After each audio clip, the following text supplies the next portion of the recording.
Whoa. But I just built a budgeting app in Base 44. Guys.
Today we about to be talking about the biggest scam, man. Biggest scam in the world right now. It's crazy. Place a trade, fund your account with crypto, debit card, or bank transfer. Oh, they don't take credit card? Just don't get it how people don't just giving away their money on anything. Like just betting on anything but yourself. It's crazy. I mean, that's probably for the best, but okay. Oh, by trading, you agree to the terms of use and attest that you are. Then they trick people because they say it's trading now, but you're not gambling anymore. You're trading.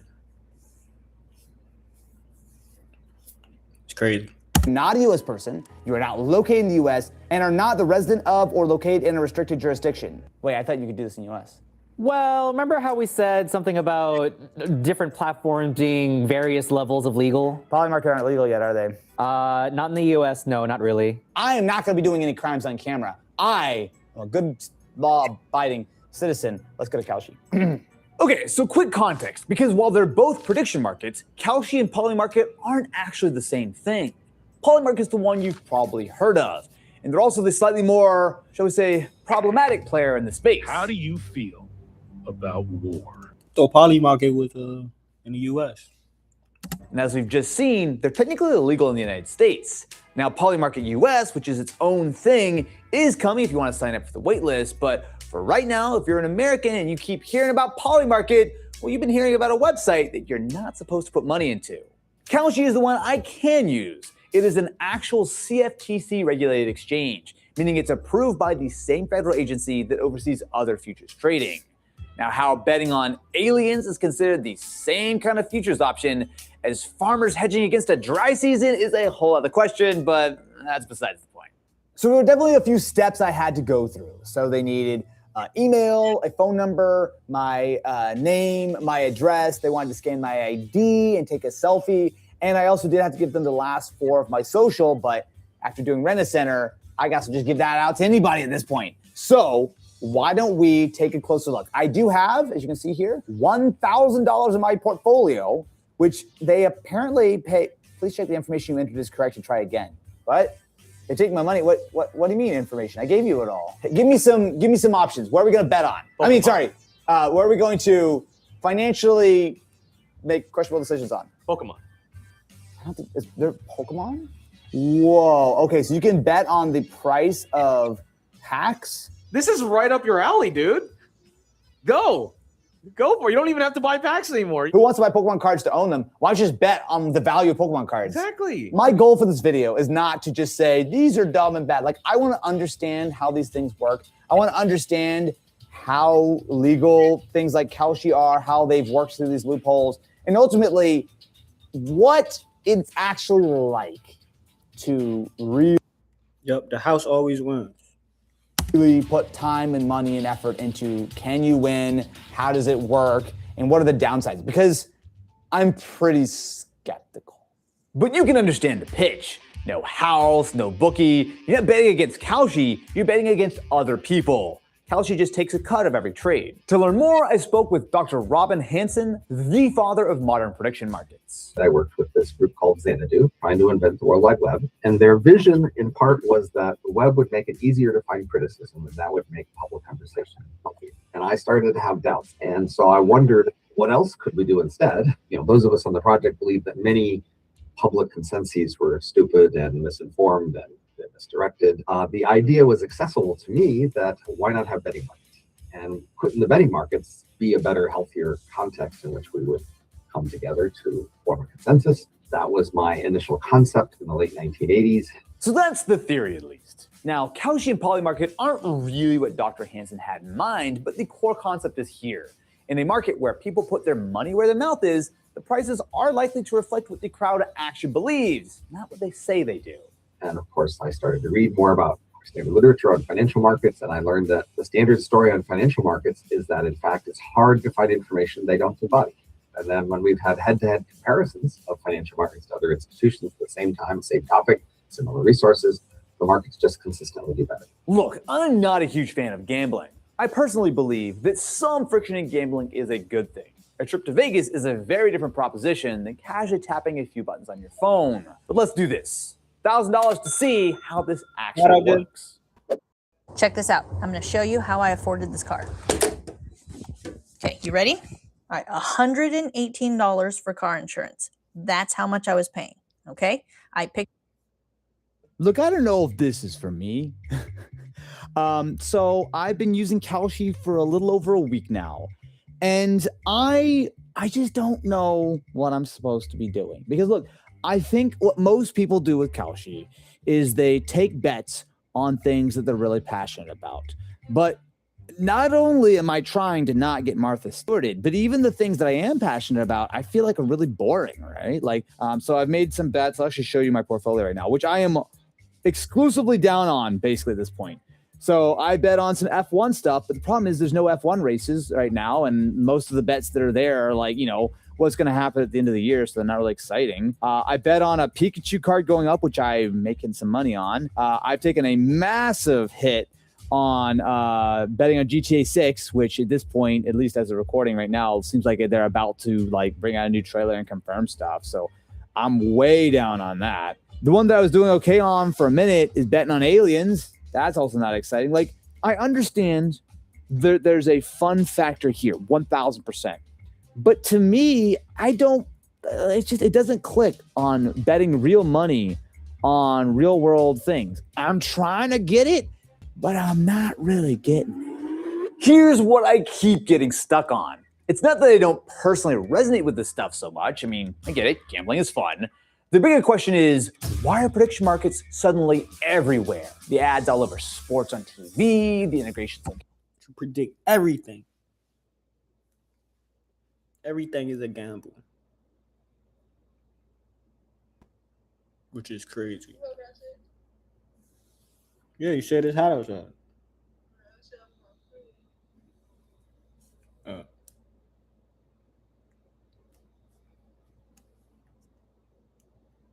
cable news. I mean, somebody decided that this needed to be in front of all of our faces all the time, and it's working.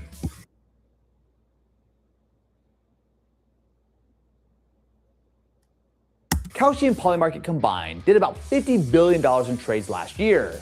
They did that much again in just March and April of this year. Something else is going on here. So I reached out to a good friend of mine, June Lee, who is an independent sports journalist and who has done some great reporting on the rise of sports betting. At the beginning, it felt like the small kind of niche thing. And then especially over the course of the last year and a half, it's really exploded in a way that I think has been kind of surprising. I think that people within the industry, both on the sports gambling side and on the prediction market side, I think have been surprised at how rapidly it's increased. And I think the breaking point moment for me was not even in sports, but I live in New York City, and I was walking around during the Democratic primary of the mayor's race last year between Andrew Cuomo and Zoran Mondani, and you would see these massive billboards on the sides of the subway, basically being like, look at the live ads for the race between Andrew Cuomo and Zoran Mondani. It felt like a kind of brick wall hitting me, because it was like, oh, this is such a dangerous, slippery slope when you're taking sports logic and applying it to something like politics, which affects all of our lives on a day-to-day basis, even if we don't want to think about it. Yikes. The whole pitch is that these things are supposed to be different from these shady old sports books. You know, it's more transparent when you're betting against people, not the house. Dr. Hansen's whole vision was about better information, not about late-stage capitalism. But it never quite works out like that, does it? Polymarket and Kalshi aren't blowing up because people are finding so much value in the information they provide. It's because of a serious marketing push. Well, the kind of marketing phrase that Kalshi uses is that the sports books are rigged against you. Kalshi is decentralized. You're betting against the people. The reality of that is that a lot of these kind of private equity and like venture capital, like these major financial firms that control Wall Street, are actually setting the markets for it. And so the odds on these gambling markets in many ways aren't any different from what you would see on a sports book, but the marketing campaign, because of kind of the less centralized, less regulated nature of these prediction markets, it kind of pushes people towards this idea that you're just betting against someone like me or you, when in actuality, you're betting against these massive Wall Street firms. So talking to June really opened my eyes to the biggest use of prediction markets, sports betting. By some estimates, it's around 90% of the volume on these markets, which is far above betting on if the president's going to say a specific word in a speech, or if those aliens are actually going to show up in 2026 or not. So since I'm not having a lot of luck betting on the boring stuff, I have an idea. So I'm here in an Angel game. Let's see how it works, shall we? So right now, the Angels have a 40% chance to win. So as always, especially when it comes to sports, there's a million different things you can do. The first 5 innings, a bunch of other stuff. I'm just gonna do something simple. So 2.3 times payout. So if I put $200 down and the Angels win, I make $468. Sure, I guess with that, let's see how it goes. This is a lot of fun, but it helps us look at game. Again. 1 inning left. Right now, we're at 93%. So I'm feeling pretty good. The score's 5-7. It got a lot closer than it was before. Okay, I'm gonna put my phone away. I gotta lock in here.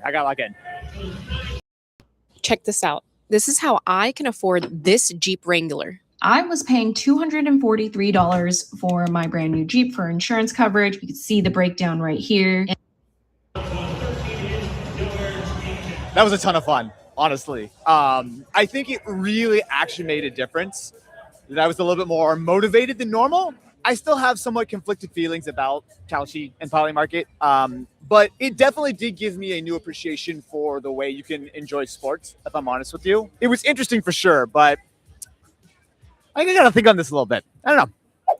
Look, the numbers don't lie. It's not just people against each other. Maybe Kalshi and Polymarket aren't the house. I mean, that's the whole legal argument for why these things exist. But the people you are betting against are not just regular people. More than 70% of users lose money on average, and only 0.1% of accounts take 2/3 of all profits.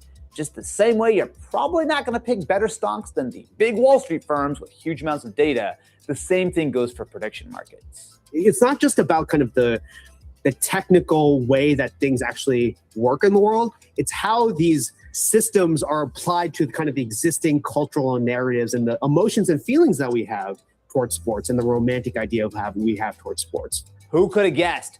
The odds were stacked against you the whole time.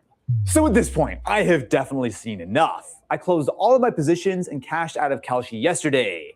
And wouldn't you know it, the second I went to withdraw the money, Kalshi flagged my account for suspicious activity.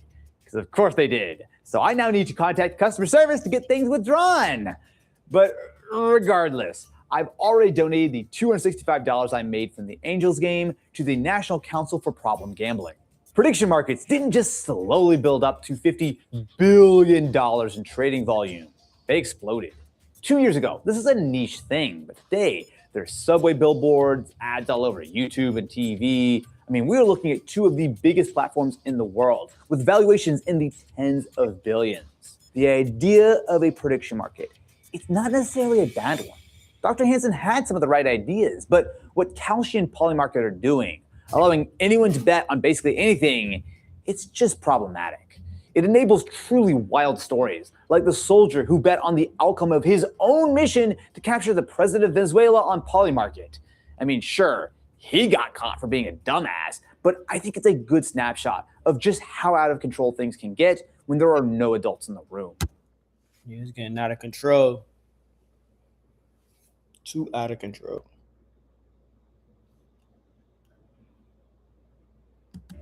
I am not going to dance around what happened here. The rules have essentially been abandoned. The Commodity Futures Trading Commission, or the CFTC, is the federal agency that's supposed to regulate futures, which is where prediction markets fall under. They're a small agency designed to ensure that nefarious behavior is kept to a minimum. According to a New York Times investigation, the CFTC really has been flattened at this point. I mean, there's so much here. People being fired for speaking out. There's only a single commissioner left who used to be a lawyer for crypto and prediction market firms. And there's also this. Why did you guys make Donald Trump Jr. a strategic advisor? We have a lot of advisors. What kind of advice does he give you? So it really is, again, about growing prediction markets. What's his role? I mean, this is the son of the president. We have a lot of advisors. He's not just any advisor. He has a direct line to the White House. We have a lot of advisors. Well, I think that kind of speaks for itself, doesn't it? So are prediction markets a scam? Honestly, Kalshi will let you bet on aliens. Polymarket will let you bet on whether the president says bigly in a press conference, and those bets will resolve fairly. I mean, the platforms aren't lying about what they're selling, but these are not designed to make information more freely available. They might as well be casinos that live in your pocket. Betting on information that's not even available. Biggest scam in the world. It's crazy. Pretending to be a financial product that really feel like they're just growing as fast as they can because the regulator who is supposed to be in charge is asleep at the wheel. What do you think is more likely? Humanity benefits from the information on Kalshi and Polymarket, or it all turns into Biff Tannen's Pleasure Palace? Hello? Hello, anybody home? Think, McFly, think. I know which one I'd bet on. If you enjoyed, make sure to subscribe to the channel and ring that ding-a-ling button.